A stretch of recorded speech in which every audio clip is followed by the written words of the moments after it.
कहते हैं marriages are made in heaven और आपका life partner custom made to order.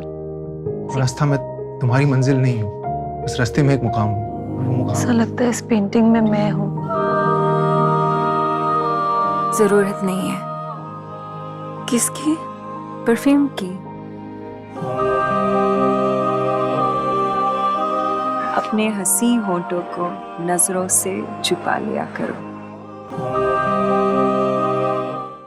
अपनी मशहूर किताब द सेकंड सेक्स में सिमोन दी बोवार कहती हैं कि किसी भी औरत के लिए इस बात पे गुस्सा हो जाना या इस पे नाराज होना बहुत कुदरती है, स्वाभाविक है कि उस पर सेक्सुअल लिमिटेशंस जो हैं, यानी कि जैसा कि हमारे स्टिंग में आपने देखा, हमारे मोन्टाज में, तो सेक्सुअलिटी को लेके उस पे जो लिमिटेशन या जो बंदिशें लगाई गई हैं उनको लेके किसी भी औरत का नाराज हो जाना बहुत कुदरती है। सिमोन इसको लिखती हैं परफेक्टली नेचुरल। लेकिन आगे वो कहती हैं द रियल क्वेश्चन इज, असली सवाल क्या है? वो ये नहीं है कि एक औरत को उन लिमिटेशंस को क्यों रिजेक्ट करना चाहिए। द प्रॉब्लम इज रेदर, दरअसल समस्या ये है कि वो ये समझे कि उसे उनको स्वीकार क्यों करना चाहिए। सिमोन लिखती हैं अंग्रेजी में जो अनुवाद है किताब का कि the problem is rather to understand why she accepts them. और हमारी आज की जो बातचीत है, क्योंकि आप जब ये हमारी बातचीत देख रहे हैं तो 8 मार्च जो है वो हो गया है और इंटरनेशनल विमेंस डे मनाया जाता है और तमाम तरह की बातें होती हैं एम्पावरमेंट में, पर सेक्सुअलिटी को लेके हमारी सोसाइटी थोड़ा सा पीछे हट जाती है।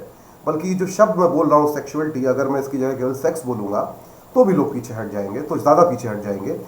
लेकिन अब आज बात कर रहे हैं एक वेब सीरीज़ की। आज क्यों बात कर रहे हैं और वो वेब सीरीज़ कहाँ से आती है? तो एक किताब है a married women, Manju Kapoor जो चंडीगढ़ बेस्ड एक नॉवेलिस्ट है और उनका ज़्यादातर काम जो है वो फेमिनिज्म पर जो फिक्शन है उसी को लेकर है। और मंजू कपूर अपनी इसी किताब में एक बहुत खूबसूरत जो है वो लाइन कहती हैं और हम ये बात क्यों कर रहे हैं, ये लाइन उस पर भी फिट बैठती है और ये वेब सीरीज़ क्या है उस पर भी।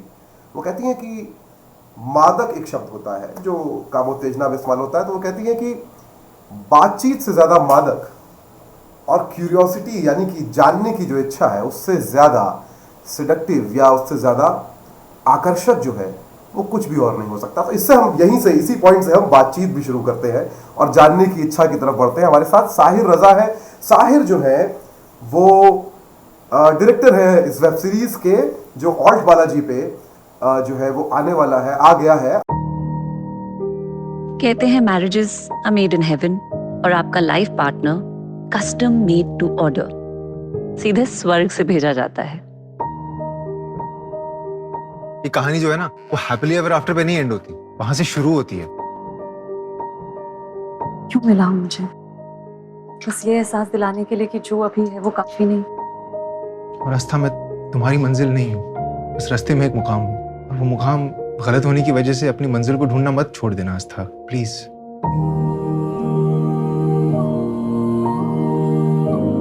ऐसा लगता है इस पेंटिंग में मैं हूँ। आप, आई एम सो सॉरी, ये पेंटिंग समझ में नहीं आ रहा मैं इतनी ऑकवर्ड क्यों हो रही हूँ। जरूरत नहीं है। किसकी? परफ्यूम की। अपने हंसी होंठों को नजरों से छुपा लिया करो।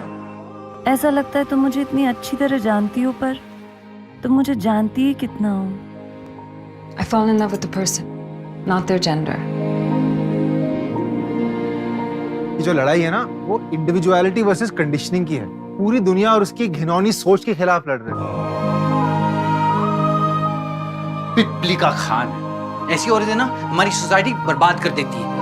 अरे अरे अरे अरे I mean, all I asked is that you meet my friend. मैंने कहा क्या? भाग चलो मेरे साथ, बच्चे पैदा करो मेरे। You should watch your step, Mrs. Kapoor. You will still love mama ना? क्या करती थी तुम दो औरतें?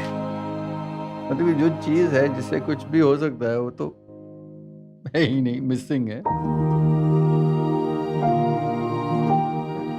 मेरा मन कर रहा है मैं चीखूं, चिल्लाऊं और उन लोगों से कह दूं जो ऐसी लड़कियों को गलत समझते, घटिया समझते, गंदी समझते।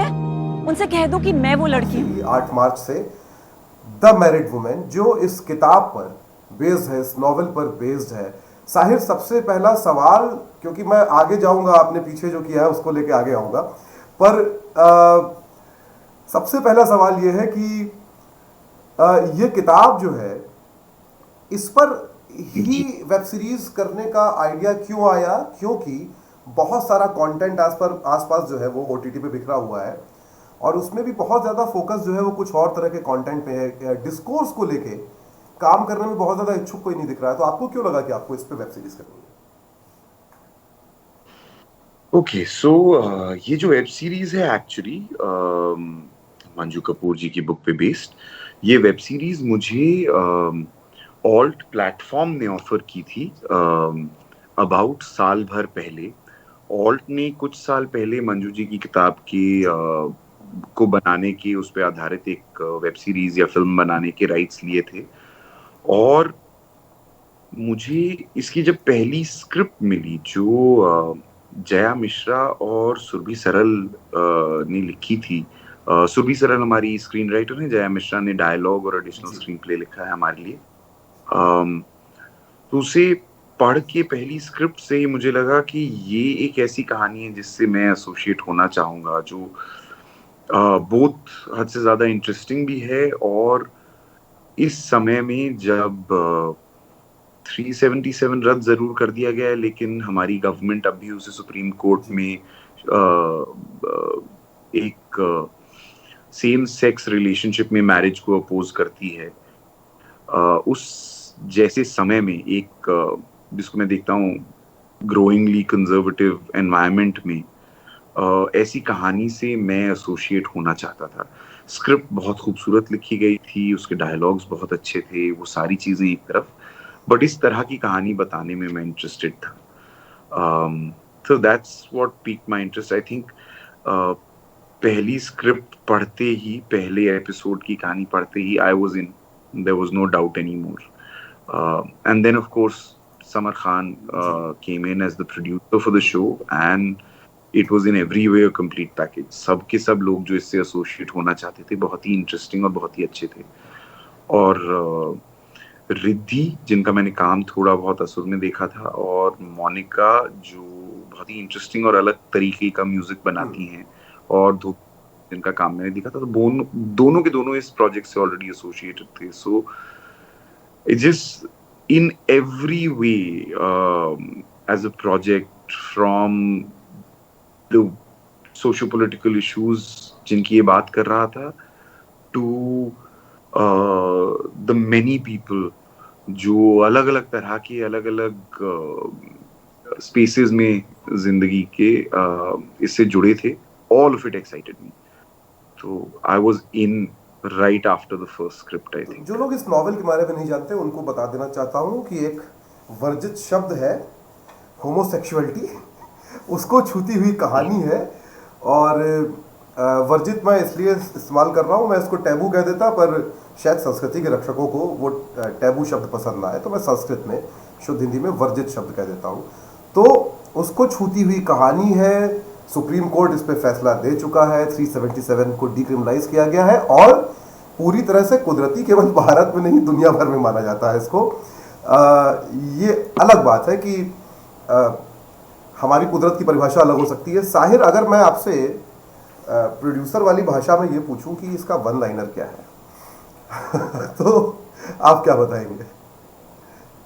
एक बहुत ही खूबसूरत सी और अलग सी लव स्टोरी है। जी जी जी।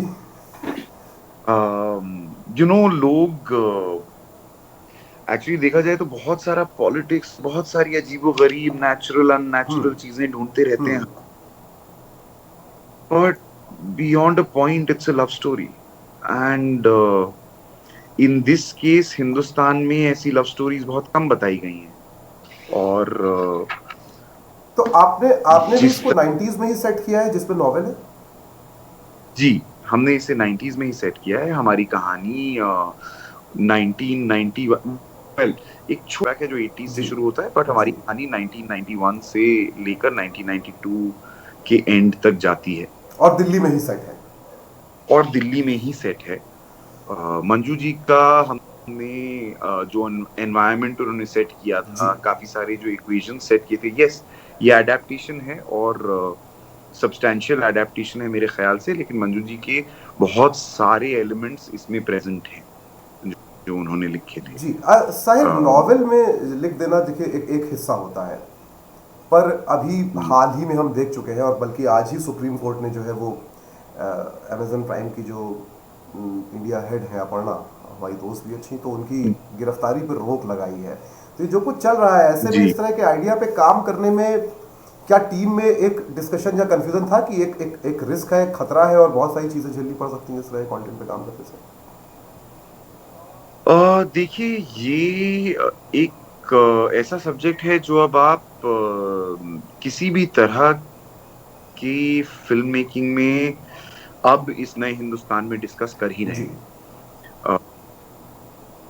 मुझे वाइल हमारे कई अलग अलग तरह के फार रीचिंग डिस्कशंस हुए about the story that we were about to tell, मुझे शायद एक समय पे लगता था कि हम यूनिक है, अब मुझे नहीं लगता। मुझे लगता है कि कोई भी किसी भी तरह की कैसी भी कहानी बता रहा हो, इस तरह के डिस्कशंस अब सब जगह हो ही रहे हैं कि क्या किसको ऑफेंड कर देगा और क्या किस तरह से इंक्लूडिंग नए जो ओटीटी के रूल्स आए हैं उनमें गलत पड़ जाएगा और किस पे केस होगा और क्या क्या चलेगा। अब मतलब बम्बई में ये एक अब रेगुलर कॉन्वर्सेशन बन गया है। इट्स नॉट यूनिक क्या नहीं, लेकिन साहिर बम्बई में तो वो डिक्रिमिनलाइज होने के पहले भी एक बहुत नॉवल कन्वर्सेशन था। कम से कम 377 का अगर हम देखें तो वो जो पूरा आंदोलन था वो मुंबई से ही शुरू होता है देश में। वहाँ पे जो है ग्रुप्स बने थे, सीक्रेट थे उस समय, फिर बाद में वो लोग पब्लिकली आए, कोर्ट में गए वही लोग। लेकिन इसको लेके क्योंकि अभी हम ऐसी चीजों पे विवाद देख रहे हैं जिनमें कोई गुंजाइश नहीं है, तो ये तो एक टैबू सब्जेक्ट ही है। तो क्या इसमें आपकी जो एक पुरानी एक मतलब नौजवान या कॉलेज गोइंग लड़के से लेकर अब तक की जो ट्रेनिंग है वो कहीं काम आती है इस चीज से कि हाँ भाई होगा तो होगा, देखा जाएगा इसमें? देखिए ऐसा है कि हम एक अगेन मेरे हिसाब से एक बहुत ही खूबसूरत सी लव स्टोरी बता रहे हैं। अगर उसमें भी किसी को ऑफेंड होना है, किसी को परेशान होना है, तो उनके पास दो ऑप्शंस हैं। एक का जवाब हम है कि होगा तो होगा, दूसरे का जवाब है कि देखिए आप चैनल बदल सकते हैं, आप कहीं भी और जा सकते हैं, कुछ भी और देख सकते हैं। आपके पास अब तो लाखों करोड़ों घंटों का कंटेंट है देखने के लिए। If you don't like it, please watch something else. The choice is yours. While इस तरह की कंटेंट को, इस कंटेंट को बनाने का चॉइस हमारा है। हम बनाना चाहते हैं, हमने बनाया है। जो ऑडियंस इसे देखेगी, पसंद करेगी, उनकी हम बहुत शुक्रगुजार हैं। पर जो लोगों को पसंद, जिन लोगों को पसंद ना आए, वो जरूर कुछ और देखें। आपके पास बहुत ऑप्शंस हैं।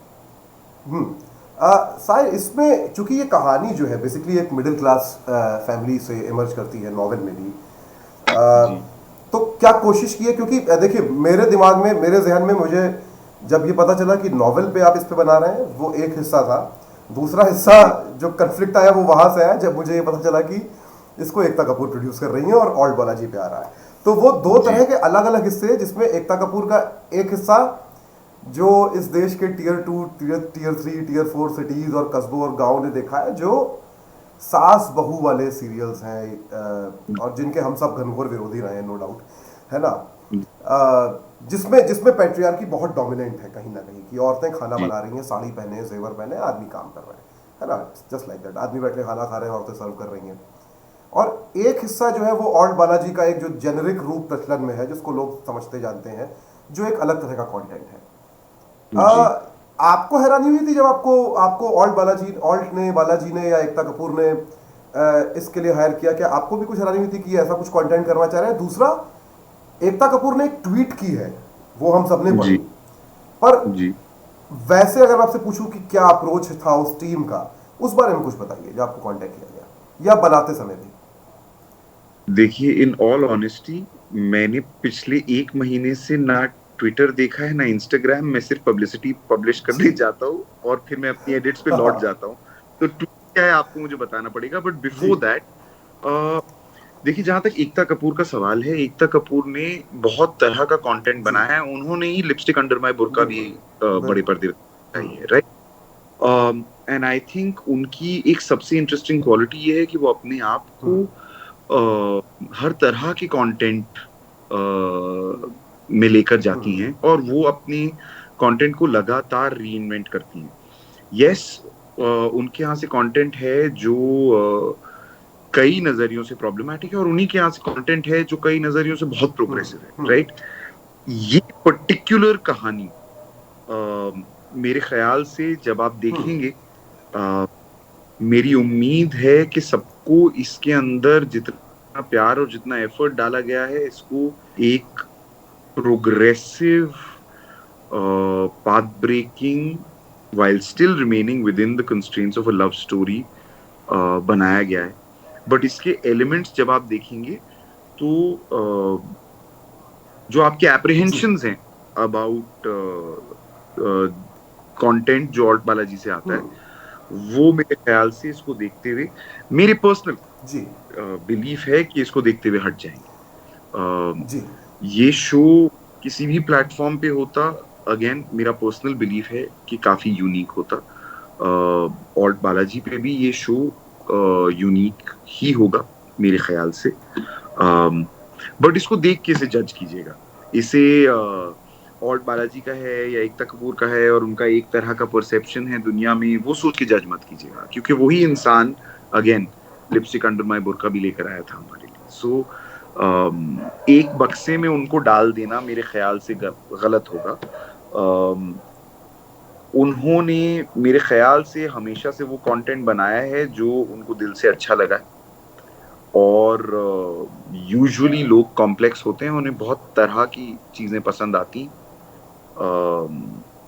क्योंकि मैं मतलब खुद भी बहुत तरह का कंटेंट देखता हूँ। लिपस्टिक अंडर माय बुर्का भी देख लेता हूँ और ब्रुकलिन 99 भी देख लेता हूँ और फिर ब्लैक लिस्ट भी देख लेता हूँ, राइट, और सेंस8 भी देख लेता हूँ। तो अलग अलग तरह का हम सब कंटेंट। एकता कपूर ने जो कहा है वो मैं आपको बता दे रहा हूँ। एकता ने जो है वो दो चीजें कही है। एक उन्होंने ट्वीट किया कि creative spaces are at times compelled to conform to boundaries.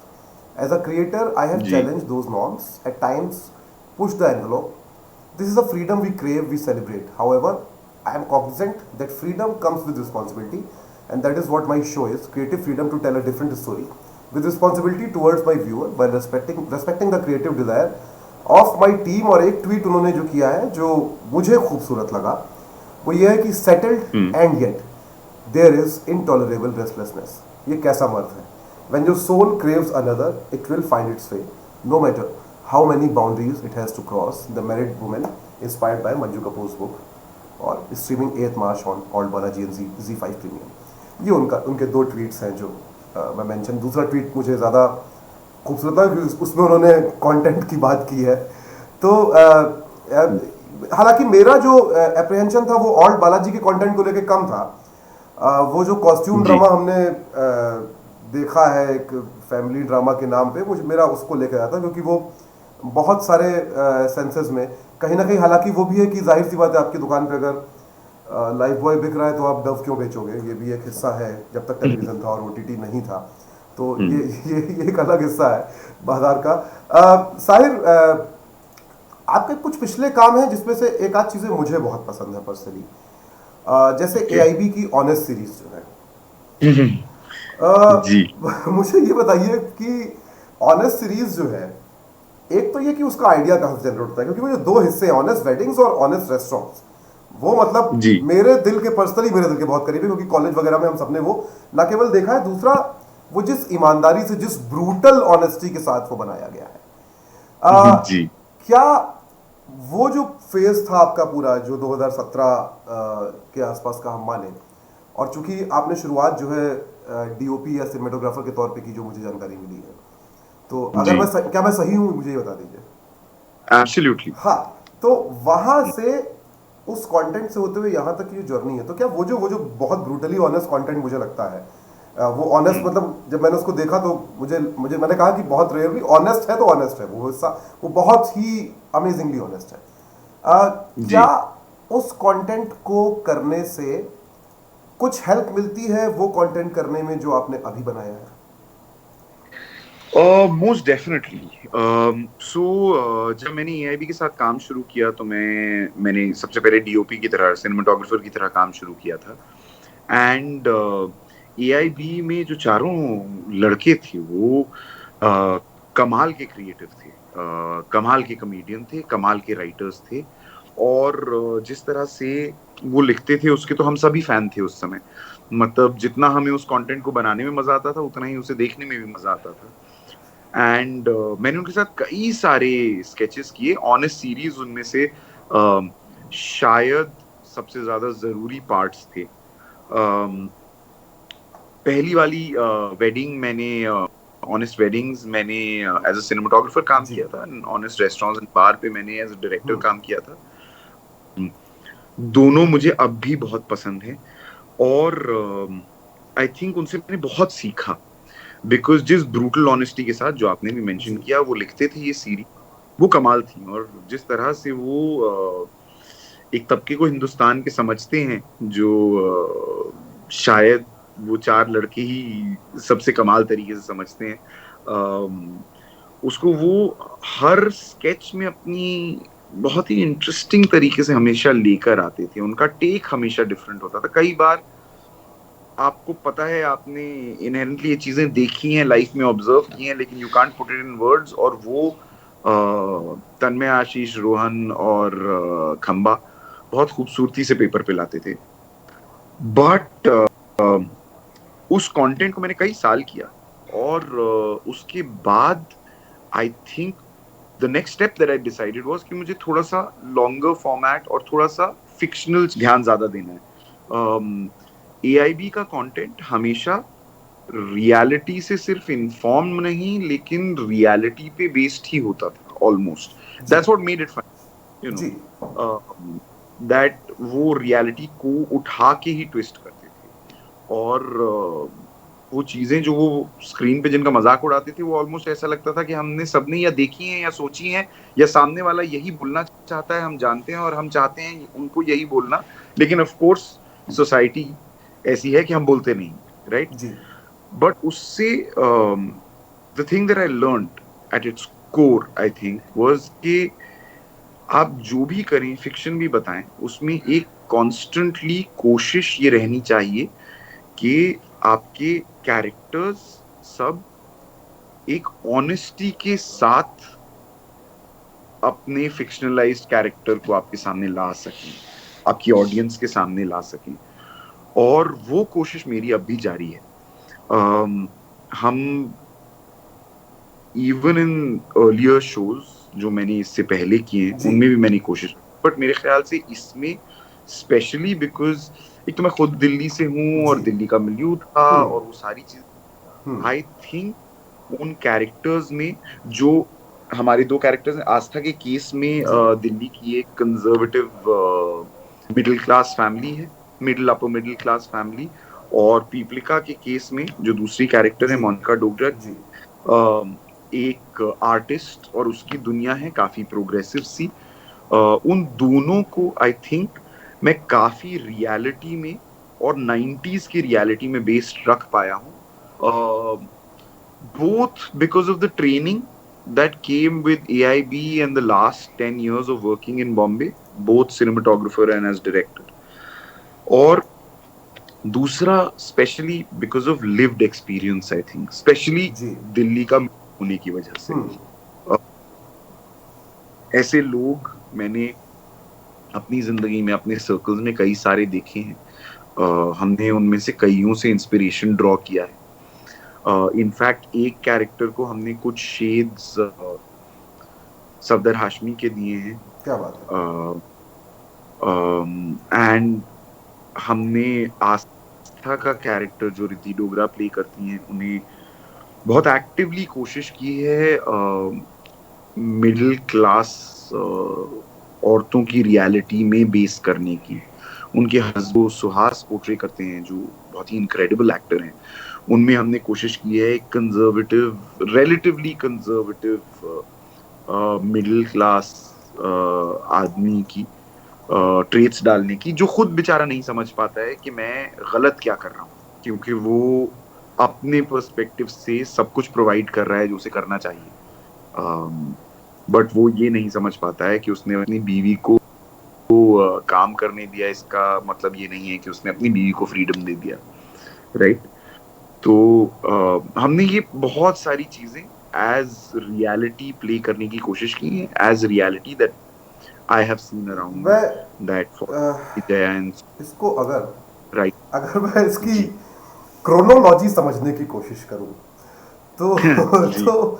तो क्या इसको ऐसे देख सकते हैं कि एज अ डायरेक्टर साहिल जो है वो जो हम क्रोनोलॉजी में अगर समझें तो ह्यूमर से सटायर, यानी कि ह्यूमर इज नॉट ह्यूमर, केवल ह्यूमर रहता है जब उसमें रियलिटी और इमोशन बहुत ब्रूटली आते हैं तो वो सटायर हो जाता है, ठीक है ना, तंज हो जाता है जब वो गुस्से में तकलीफ से निकलता है। तो ह्यूमर से सटायर और ये जो द मैरिड वुमेन है इसके बीच में, तो ये जो क्रोनोलॉजी है इसमें एक हिस्सा आयशा का आता है, वहां से आयशा तक, और आयशा से फिर यहाँ तक, क्या ये इसको हम इस तरह से देख सकते हैं क्योंकि आयशा की कहानी एक बेसिकली ह्यूमनॉइड के इमोशंस डेवलप कर लेने की कहानी है, एक महिला के इमोशन डेवलप कर लेने की कहानी है। तो और उसमें अगर मैं उसको एक मेटाफर के तौर पे देखूं, मतलब आई एम एक्सट्रीमली सॉरी, मैं इंटरप्रेट करने की कोशिश कर रहा हूं अपने एंड पे इसको, कि अगर मैं हम बनाते जी लोग इंटरप्रेट करते, हाँ तो चीजें बनती, तो चूंकि हाँ तो मैं साहित्य की तरह कोशिश करूंगा कि वो हाथी को अंधा छू रहा है और हर हिस्से को हर अंधा अलग तरह से इमेजिन कर रहा है। तो मैं अगर आयशा को देखूं उसको मेटाफोरिकली हमारी सोसाइटी में औरतों के तौर पे, तो बेसिकली हमारी सोसाइटी में महिलाएं जो हैं वो एक ह्यूमनॉइड हैं जो आदमी को असिस्ट करने के लिए रखी गई हैं, जिनका अपना कोई बेसिकली सोच या इमोशन नहीं होंगे, ये मान के चला जाता है। और जब वो बढ़ती हैं मैरिड वुमेन की कहानी की तरफ या वर्जीनिया वुल्फ या सिमोन दी बोवार की तरफ, तब वो ह्यूमनॉइड जो है वो इमोशन और ब्रेन डेवलप करने लगता है। मैं इसको मेटाफोरिकली आयशा को जब मैंने देखा था तो मैं उसको मेटाफोरिकली, और आयशा ही नहीं उस तरह की और भी हॉलीवुड में भी जो काम हुआ है दुनिया भर में, मैं उसको मेटाफोरिकली ऐसे ही देखता हूँ क्योंकि आमतौर पे महिला ही होती है ह्यूमनॉइड के तौर पे इस तरह की कहानियों में। तो मैं उसको मेटाफोरिकली इस तरह से देखता हूँ। तो क्या हम ये मान सकते हैं कि बीच की कड़ी है आयशा, वहां से यहाँ तक का जो जर्नी है कंटेंट की? देखिए देखो, मेटाफोरिकली अगर फिट करना है तो उसके बीच में एक हम तुम एंड देम भी आया था। जी बिल्कुल बिल्कुल बिल्कुल बिल्कुल। In life में she is trying to break out of all the chains, and the story is of a lady जो बिल्कुल नया उनका डिवोर्स हुआ है और वो अपने बच्चों के समेत हैं और अपनी लाइफ बना रही है। तो वो आयशा का अगला स्टेप था शायद, और उसके बाद इलीगल आया था बीच में जिसमें केस लड़ रही थी एक ऐसी औरत का तो डेथ रो पे डाल दिया था। तो अगर ऐसी हम चेन बनाने की कोशिश करें तो हम ऐसी चेन बना जरूर सकते हैं, लेकिन आई थिंक कहानियां जिनमें स्ट्रॉन्ग फीमेल प्रोटैगनिस्ट हों वो हमेशा से मुझे अपील की हैं। आपकी जर्नी है, मेरा इसमें क्योंकि सवाल दरअसल ये था कहीं ना कहीं छिपा हुआ कि क्या ये जो पूरी जिस क्रोनोलॉजी की या जिस चेन की हम बात कर रहे हैं इसमें आपके एवोल्यूशन का प्रोसेस भी है, और क्या वो द मैरिड वुमेन में आके और क्लियरली दिखता है, आपको खुद दिखता है क्या वो? तो I think as a film maker I have most definitely been evolving as a human being. तो अगर हम इवॉल्व करना छोड़ दें तो स्टैग्नेशन बहुत तेजी से आता है। हम फेस कर रहे हैं सोसाइटी में भी जी, but I also believe that मेरी लाइफ में मेरी मदर और फिर मेरी वाइफ, of course मेरी नानी before them, सब extremely strong फीमेल कैरेक्टर्स रहे हैं, और मेरे फादर और मेरे सारे अंकल्स बहुत ही एक्सट्रीमली प्रोग्रेसिव मेल कैरेक्टर्स रहे हैं, and that has made me always gravitate to telling stories that attempt more progressive thought. So जब मुझे ये very fortunately मुझे ये shows offer भी हुए, मतलब there are a lot of shows that I've avoided, but to get these shows and for married woman to come to me as opposed to a female director, which would have been any platform's first response to the writing woman, I have been extremely fortunate to have these ideas around me. जहाँ तक पहले वाले की बात है आयशा की, आपका interpretation बहुत इंटरेस्टिंग है और मैं उसको दोबारा से जरूर देखूंगा। मेरा ये इंटरप्रिटेशन इस तरह का कोई भी, जब मैं बेसिकली ये जो प्लॉट है एक फीमेल ह्यूमनॉइड का जो इमोशंस डेवलप कर लेता है, क्योंकि जब वो मेल, देखिए रोबोट आई थी उसमें भी मेल ह्यूमनॉइड है जो वो इमोशन डेवलप करता है, पर मुझे उससे बहुत फर्क नहीं पड़ता है क्योंकि सोसाइटी के मेटाफर में मैं औरत को देखता हूं तो जब हम आयशा की कहानी बता रहे थे तो हम मेटाफर फ्रैंकेनस्टाइन का ढूंढ रहे थे। ओके। जब हम उसे हमने सीजन 1 पूरा का पूरा एक्चुअली फ्रैंकेनस्टाइन स्टोरी के ऊपर बेस किया था। That was the core that we were going for, and your interpretation of it is very enlightening. Maybe as significantly younger filmmakers we were completely aloof to the idea that it could be interpreted as this. In fact, I'm going to spend some time thinking मैं इस पे, क्योंकि मैं लगातार, मैंने जब भी ऐसा प्लॉट देखा है तो मैंने ये सोचा और मैं चाहता रहा हूँ, मतलब जैसे मैं ये चाहता हूँ कि किसी दिन मैं एज अ स्क्रीन राइटर मैं एक ऐसी कहानी लिख पाऊँ जो इस मेटाफर को बिल्कुल क्लियरली लाके सामने रख पाए। तो वो मैं इस प्लॉट को कि एक ह्यूमनॉइड है और एक औरत है जो एक गृहिणी हो सकती है किसी भी छोटे या बड़े शहर में, और उन दोनों का जीवन लगभग सिमिलर है सिवाय इसके कि ह्यूमनॉइड दर्द और तकलीफ महसूस नहीं करता है। और मैं इस कन्फ्लिक्ट पे शायद किसी दिन कोई कहानी चाहता हूँ। मुझे ये कन्फ्लिक्ट, ये प्लॉट की जगह ये कन्फ्लिक्ट होना चाहिए, मुझे लगता है कभी। बट एनीवेज, मेरे आखिरी 2 सवाल हैं। सेकंड लास्ट सवाल जो है वो ये है कि जो नॉवेलिस्ट हैं इस कहानी की, मंजू कपूर, उन्होंने आपका काम देखा जो आपने अभी तक बनाया है, वो खुश है, सेटिस्फाइड है कि नहीं? क्योंकि सबसे जरूरी चीज मुझे लगता है यही होती है, बहुत जरूरी चीज है ये। तो अगेन मंजू जी के साथ कॉन्स्टेंटली ऑल्ट की टीम टच में रही है। जब हमने एपिसोड्स फाइनलाइज करके ऑल्ट की टीम को देना शुरू किया है, जनरली मैं एक कमरे में अटका रहा हूँ, तो मुझे पता है कि उनका फाइनल रिस्पॉन्स क्या है, लेकिन ये जो पहले एपिसोड के बाद खबर आई थी वो काफी पॉजिटिव ही थी। Across the board, I had been told that शायद मंजू जी को भी सब चीजें अच्छी लगी थी, but I would have to really check properly. आखिरी सवाल, मैं समझ गया आपकी बात। आखिरी सवाल मेरा ये है, वो सवाल इसलिए भी है कि 8 मार्च के ये सीरीज लॉन्च हो रही है और इंटरनेशनल विमेंस डे पे हम भी ये आपसे बातचीत कर रहे हैं और इसमें 2 मर्द बैठ के औरतों के बारे में बात कर रहे हैं। तो मेरा सवाल आखिरी यही है कि एक मेल ने, एक मर्द ने ये सीरीज डायरेक्ट की है जी, तो औरतों को इसे क्यों देखना चाहिए?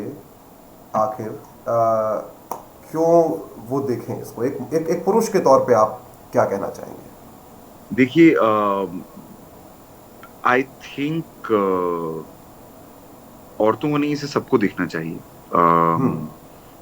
बिकॉज आई थिंक ये सीरीज बनाते हुए सिर्फ मुझे नहीं, जितने और मेल्स इस पर काम कर रहे थे, from the crew to the actors, सबको अलग अलग लेवल्स पे, इंक्लूडिंग मी, अलग अलग तरह के बहुत सारे रियलाइजेशंस हुए, which is the beauty of storytelling, right? It has an impact. It leaves you with something. I hope कि स्टोरी टेलिंग की है. आई होप कि ऑडियंसेस इसे बैठ के अच्छी तरह से देखेंगी और उन पे इम्पैक्ट होगा. But feeling that let's say कि ये सीरीज अगर बहुत काम भी नहीं करती है तो भी हमारा जो 120 लोगों का क्रू था और अक्रॉस द प्रोसेस जो हमने कुछ हजार लोगों को इम्पैक्ट किया होगा, जिनको इस सीरीज ने छुआ होगा अब तक, उनमें से at least 700-800, and that's the unfortunate skew, 700-800 मिल रहे होंगे कम से कम. और उनमें से जो अभी तक कास्ट और क्रू और ऐसे लोग पेरिफेरली इस सीरीज को जिन्होंने किसी ना किसी तरह से छुआ है, इंक्लूडिंग हमारे DI artist and music team etcetera, उन सब पे इस सीरीज ने एटलीस्ट ये इम्पैक्ट तो किया है कि उन्हें सोचने को मजबूर कर दिया है. As a male director I can only hope that मेरी life long training from my mother and my family has come into use to make me sensitive enough to have told this story well. Again, the audience, the reviewers, people like you will eventually judge that, and I hope I've succeeded at it at some level, even though there's a very great chance that at least on the issue of being a male director, there's a higher chance of failing always with such a subject. But I hope we haven't done that. But it's very heartening to see often कि episode देखने के बाद बाहर निकल के पहली बातें at least mail colleague से इंट्रोस्पेक्शन की होती हैं हर बार. जी. People from everywhere. Like our projectionist for episode viewings also sat us down one day and said, मैंने इतनी सारी बातें इसमें देखी, अब मैं रोज अपनी बीवी से जाके घर पे बात करता हूँ इसके बारे में, क्योंकि मुझे लगता है कि हमने कई सालों से एक दूसरे से ऐसे बात नहीं की जैसे अब कर, you know. So it is definitely so far seemingly having an impact, and that's the most I can hope for. I hope the audience looks at it and doesn't go, ये एक लड़के ने बनाई है या एक लड़की ने बनाई है, and just मैं इसीलिए आपसे, क्योंकि ये सवाल जो है वो होता है, और जी बहुत बहुत शुक्रिया इस जवाब के लिए, क्योंकि ये जो आपने बात कही कि जाहिर ये जो उस प्रोसेस में इन्वॉल्व होने के बाद जो चेंजेस तमाम लोग महसूस करते हैं कई बार, और वो प्रोसेस के बाहर बैठ के शायद कई बार उस तरह से नहीं हो पाता है.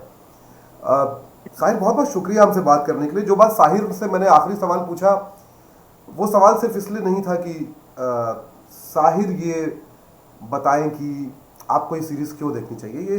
ये दरअसल मेरे एंड से भी एक जवाब था इस शो को देखने वालों के लिए कि हम दो पुरुष अंतर्राष्ट्रीय महिला दिवस के दिन बैठ के एक वेब सीरीज़ और औरतों और उनकी सेक्सुअलिटी के बारे में बात कर रहे हैं, और इसीलिए हमने कोई ज्ञान देने की कोशिश नहीं की, हमने बात करने की कोशिश की, हमने कंटेंट में बात की. लेकिन ये जो पूरी बात है कि आदमी क्यों बात कर रहा है, इसलिए क्योंकि ऑपरेशन भी आदमी की ओर से आया है.